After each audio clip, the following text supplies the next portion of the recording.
Hi, welcome to Superhero Rundown. I'm Lady Jess, and this October we're looking at the supernatural detective series, Constantine.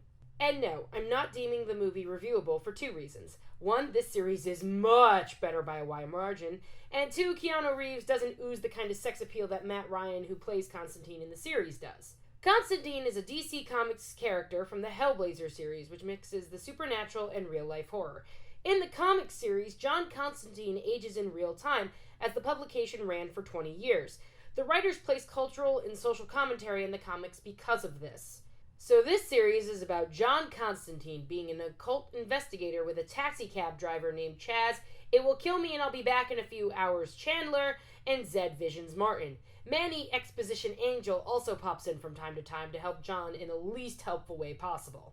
So now that we know the premise, let's take a look at some of the characters and themes that make this series awesome. We'll start out with Constantine introducing himself. My name is John Constantine, and I'm an exorcist. And the psychiatrist is not impressed, casually looking at his file, which has Constantine's number on it. I'm gonna call it and see if it's real. Hi, this is John Constantine. If you feel you've reached this message in error, then sod off, you lucky bastard. The rest of you, don't leave a number and lock the door. Cheers. Wait a tick. If John checked himself into the mental institution, why is no one thinking he's actually crazy? I mean, when someone says they are hearing voices or seeing demons, they're usually labeled as deranged or mentally unstable. So, if you have magic powers and no spells to kill demons and send them back to hell, you're in the clear apparently, and can just leave the mental institution after seeing demons and hearing voices. Anyway, let's talk character, and we'll talk about our titular character first, Constantine. First of all, he uses escapism to get out of specific things. No. This is not my problem. The second thing is that he didn't really have a good family life. My mum died giving birth to me. Or one big detail. My dad said it was my fault. He had a nickname for me. I heard it every night. Hey there, killer. How do you know I wasn't by your side when your father burned you with his cigarette? Or stayed you from suicide when your sister left you alone with him? One more thing about your mother. What about my mother? She said her death wasn't your fault. This leads to why John does what he does. I learned to conjure all kinds of dead things. Just not yet. And how he's the ends justifies the means kind of guy. Oh, it would be a real shame if someone tipped them off you were there. Not like you really have an alibi for that night. I do what it takes. Right, we need to find a library to...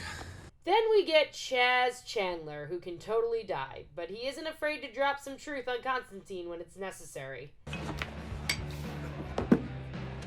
Maybe you'll never forgive yourself for what happened to Astra, but if you want to give her loss some meaning, then do something about it. John is responsible for how Chaz got to the dying but not really scenario. Yes, you can. You can shoulder this burden, let it consume you from within, or you can wield it as you have. A weapon against evil by my side. But John does trust him more than he trusts most people, probably because their history goes way back. Everyone who puts their trust in me dies. Either way, I'm best keeping her close for now. See what you can dig up on her, will you? And the last main character is Zed.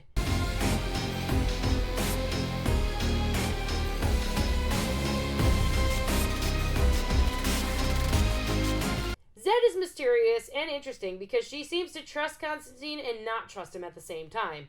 But he does take a liking to her, even when he introduces himself to her. I am, as you have so conventionally portrayed, an exorcist, demonologist, and occasional dabbler in the dark arts. Zed gets visions, and John trains her throughout the series. Then we have our occasional angel helper, Manny. I say occasional because he doesn't really step up to help Constantine out until episode 7 when an angel has her feather stolen. And he does discuss humans to a degree with this angel. Self-interest is natural for them. You notice too? Wait, they have no idea the gift they were given. when they got this world, we would have done better. And he is known to caution John, but not in the best way possible. Why should I risk my last days on Earth? Why, indeed. Constantine has a lot of themes, so I'm just going to sum up a few. Souls, magic, religion, angels, demons, and worlds beyond ours. First, the human soul. John Constantine does give a good explanation of praying for you as opposed to preying on you when it comes to demons and the human soul. I suppose it could be liberating to take a leap of faith, to shrug off the burden of proof for the promise of hope. It takes trust to turn darkness to light, and those who trust risk putting their faith in the wrong hands. For there are those who pray for you, and there are those who pray on you. And in the Constantine universe, souls are important. Constantine doesn't even have his own soul because of his past transgressions. But The devil used to be an angel. That's why he's called the first of the fallen. You ask a holy type and they'll tell you the soul is the purest expression of God's love. they are illustrated in this universe as a form of currency. We all negotiate deals with forces bigger than us. But who are we truly negotiating with? The divine? Well, it's only natural. Prayer is one big negotiation with a higher power. But in times of true crisis, we'll make a pact with whatever forces it takes. And pay whatever price. And saving those we love is just as important. In episode 8, Innocence and What Innocence is Worth is discussed, and it is about innocence of the human soul. No price is too high to save the innocent. In the opening titles, it's shown as souls kind of melting away and burning. It's an important motif in the series, and the series is about human nature and the drive for survival, even if that survival is just your soul. Next, we want to talk about faith and, by extension, religion. Religion here is much more ambiguous, but there are churches a lot in this series. 3 episodes alone take place around or in churches, and a 4th episode has a demon in a rundown church. Faith is important. Can't say I had much to begin with. Faith is an unshakable acceptance with no room for doubt. And there are relics. The acetate in episode 3 is supposed to be a recording of the devil's voice. And speaking of religion, hell and heaven are also brought up a lot. St. Peter, Ignatius of Antioch, Joan of Arc, John, they were special. You're more of a desperation move. Story of my life, mate. In episode 7, John and Zed discuss religion. And in the very same episode, healing the sick happens, which was a miracle that Jesus performed according to the Catholic Church. I don't want to start a religious debate here. My point is that Constantine knows a lot about religion, demons, and angels because he studied it. Then we have Worlds Beyond Ours. In episode 11, we learn about Jacob Shaw and how he escaped death by building a world for himself. The question of whether or not you die on another plane, do you die in the physical world, is explored when Shaw begins killing college students. The choice of returning to the real world at the end of the episode can be seen as an allegory for redemption for Richie, and the choice is boiled down from Richie's point of view to the viewer. Look, I don't want to be afraid anymore, John. Magic is probably one of the most essential elements of the Constantine universe. There's good magic and bad magic. And the house Constantine stays in is a good example of magic, from the Helmet of Fate to how Chaz explains the house to Zed. Magic doesn't really go the way you plan, as illustrated by John's reaction to Chaz telling him that his spell worked. And there are a variety of mages in the universe, Papa Midnight and Felix among them. Also, side note, in this universe, cops are really fucking dumb. Angels and demons are the last thing to discuss. Demons possess people and kill people, and sometimes there are evil humans. I stare into the face of evil every bloody day. It usually manifests itself as a demon, a malevolent spirit, bloody zombie, but now... John, you've encountered human evil before. I have, but this is something else entirely. Then there's the Brujeria, and what they represent, especially when Manny complicates things in the season finale. What do you want? I'm canceling a contract on John Constantine. You understand? He's off limits. You work for the Brujeria? No. The brujeria worked for me.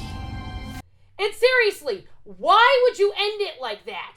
But angels do have their good points, such as when Manny comforts Zed when it's discovered she has a tumor. John wants to protect Zed, but he also isn't ready to die when he's possessed by Pazuzu. There is a capacity for change. You got every right to be afraid.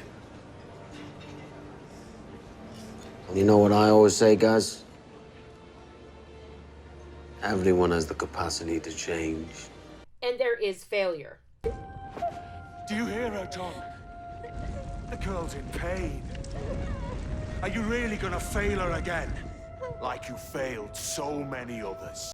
Humans want a reason for things, and the message of some interactions between John and Zed seem to be, how far are you willing to go to protect your family?